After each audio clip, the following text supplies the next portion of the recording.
Aula Retorno e Risco e o CEPM. Parte 2, a CML e a SML. Paramos na parte 1 aqui. Um dos responsáveis e grande nome desse desenvolvimento é Markowitz, que constrói portfólios com ativos que sejam menos do que perfeitamente positivamente correlacionados e chega a portfólios carteiras que dominam os demais.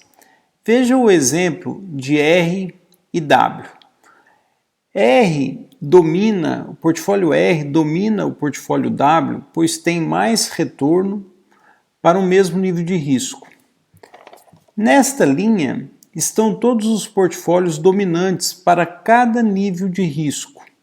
Esta linha é a fronteira eficiente, local onde estão estes portfólios dominantes. Ativos não atingem esta linha, apenas portfólios. Posteriormente, mais um economista importante nesse desenvolvimento, Tobin, inseriu na análise o ativo livre de risco. Combinando este ativo com portfólios que estão neste plano, Tobin chegou a linhas de possibilidades de portfólio.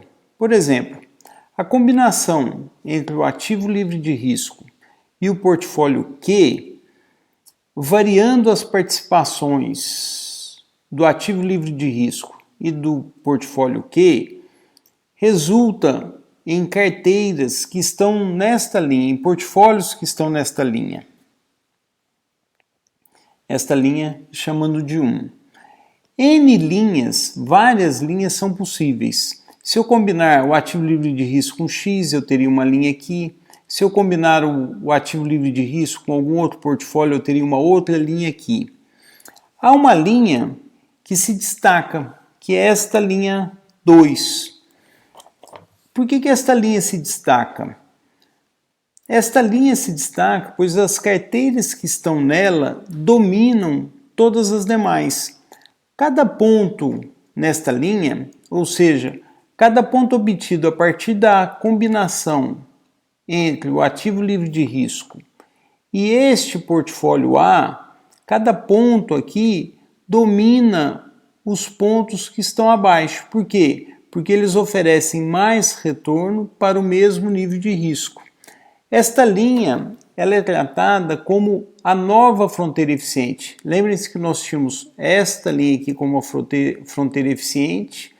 Combinando este portfólio, pegando esta linha tangente, este portfólio com o ativo livre de risco, nós passamos a ter uma nova possibilidade, uma nova linha de possibilidades de portfólios.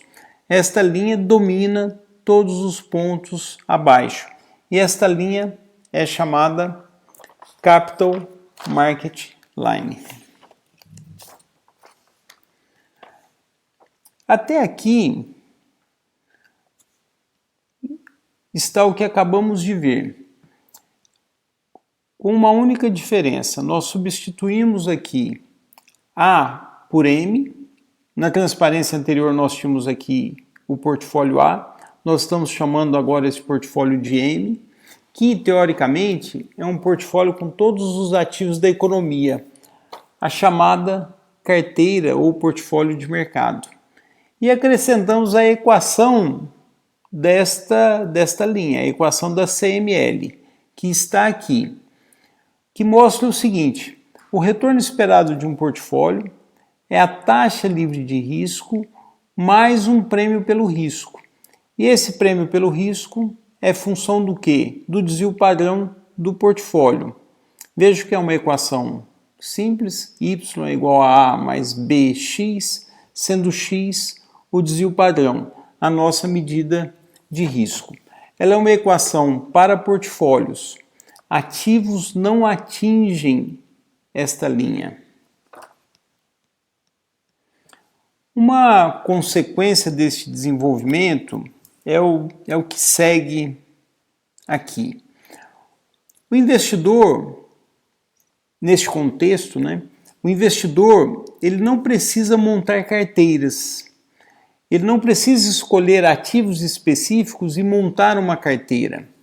Basta que ele, dado um nível de risco que ele aceita, que ele deseja correr, ele distribua os seus recursos entre o ativo livre de risco e este portfólio de mercado. Este portfólio que representa o quê? Todos os ativos de uma economia. Isto é o que o Tobin chamou de teorema da separação. Calcula-se M independentemente de sua postura ao risco. Dada a postura ao risco, escolhe-se a participação entre o ativo livre de risco e o portfólio M. O portfólio que representa o quê? A carteira de mercado.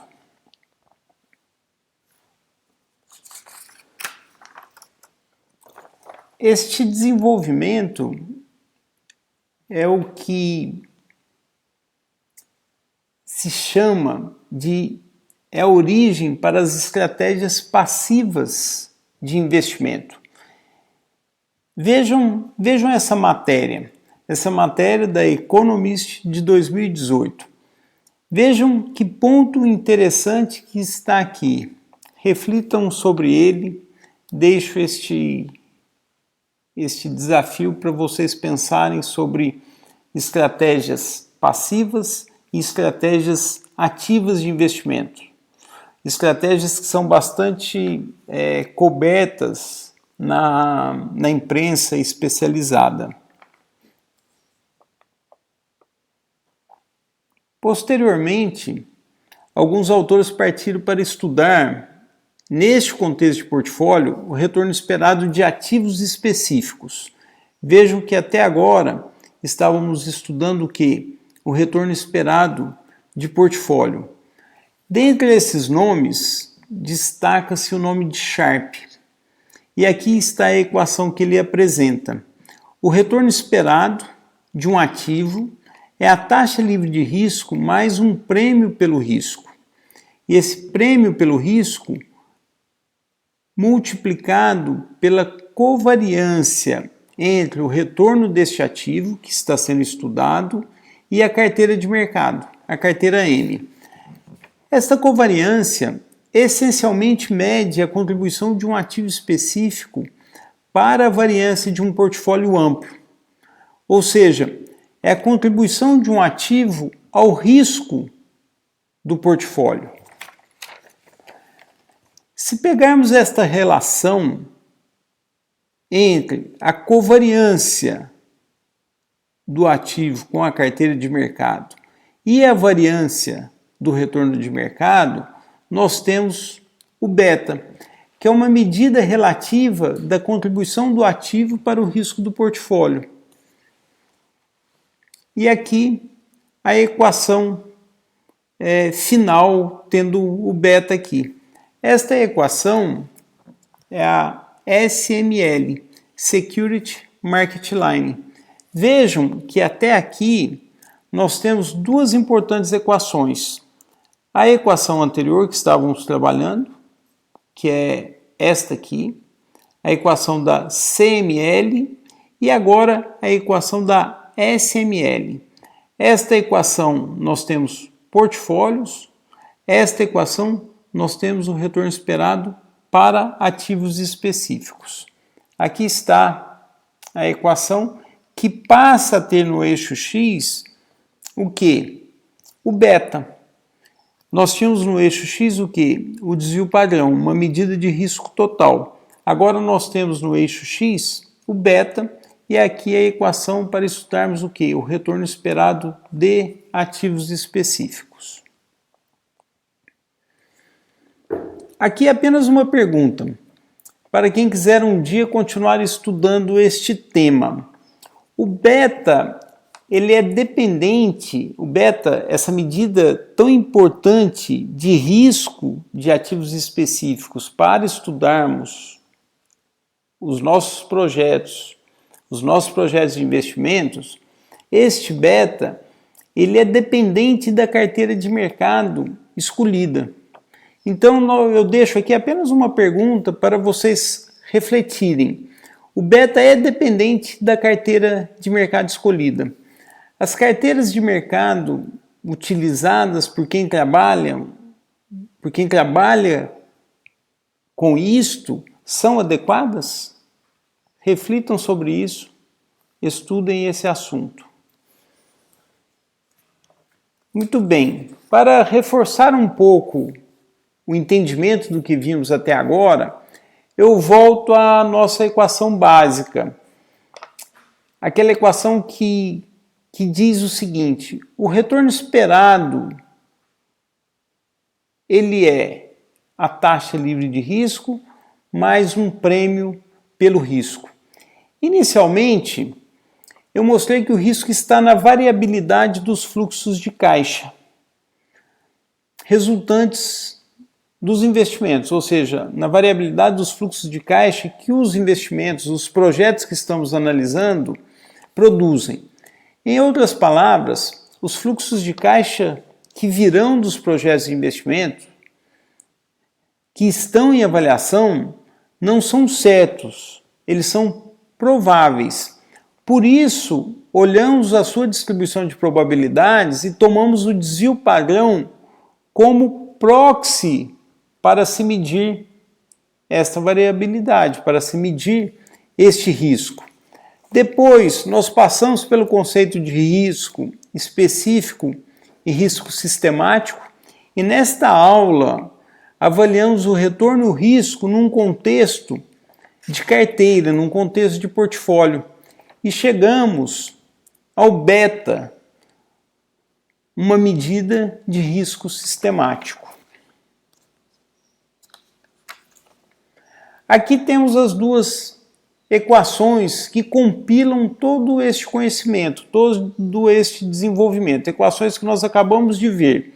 Aqui está a nossa equação básica e aqui nós temos esta equação formalizada. Nós temos o seguinte, aqui o prêmio pelo risco, Na equação da CML, o prêmio pelo risco é função do desvio padrão, e aqui nós estamos falando de retorno esperado de portfólio, a CML. E nessa segunda equação, o prêmio pelo risco é função do beta, uma medida de risco sistemático, e aqui a equação que nós acabamos de ver, a SML. Neste desenvolvimento, há ainda uma terceira equação, a linha característica, que aqui está. Estão plotados neste gráfico pares de retornos periódicos. Por exemplo, retornos mensais para um longo período de tempo. O par é o retorno da carteira de mercado, que está aqui representado no eixo X, e o retorno de um ativo específico, aqui representado no eixo Y. E aqui a equação da regressão, a equação que melhor representa esta relação entre Y e X. Uma equação simples, Y é igual a mais BX, sendo que no Y nós temos o retorno do ativo específico e no X nós temos o retorno da carteira de mercado. E o B desta equação, ou seja, o coeficiente angular desta equação, é o beta. O beta que vai lá para a nossa SML, Security Market Line. Bom, até aqui eu destaco o seguinte. Percebam que o CPM está aqui. O beta do CPM está aqui. O CPM, se vocês quiserem se aprofundar, estudem o quê? Estudem estatística. E eu destaco uma opinião bastante pessoal neste contexto para vocês. O CPM, assim como todos os modelos, possui uma série de premissas, de suposições. E com isto, junto com essas premissas, vem uma série de limitações. Há uma série de limitações, mas mesmo assim o CAPM é usado indiscriminadamente para as mais diversas situações. Há muito espaço para vocês estudá-lo, questioná-lo e pensar em alternativas. Quem gostar, está aí uma excelente oportunidade.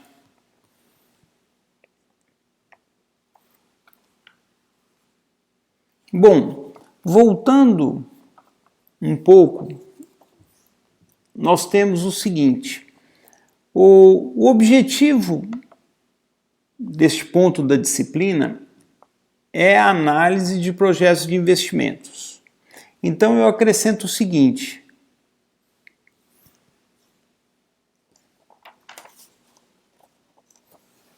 se nós considerarmos o projeto pelo seu fluxo de caixa global, ou seja, o fluxo de caixa antes de juros, nós devemos descontá-lo pelo custo médio ponderado de capital. Ou seja, se nós pegarmos aqui o projeto, o que esse projeto gera de fluxo, nós vamos descontar este fluxo pelo custo médio ponderado de capital. O CAPM, que nós acabamos de ver, com a sua equação, a Security Market Line, ele dá o quê? O custo do capital próprio. Então nós vamos ter aqui, olha, o custo do capital próprio, nós vamos analisar adiante o custo do capital de terceiros e com esses dois custos nós formaremos o quê? O custo médio ponderado de capital, que será utilizado para descontar o quê? O fluxo que os investimentos, os projetos de investimentos geram. Bom, aqui estão os exercícios para a próxima aula. Mais uma vez, qualquer observação, por favor, comentem, mandando-me um e-mail. Aqui a bibliografia básica e chegamos ao fim desta aula, Retorno e Risco e o CAPM.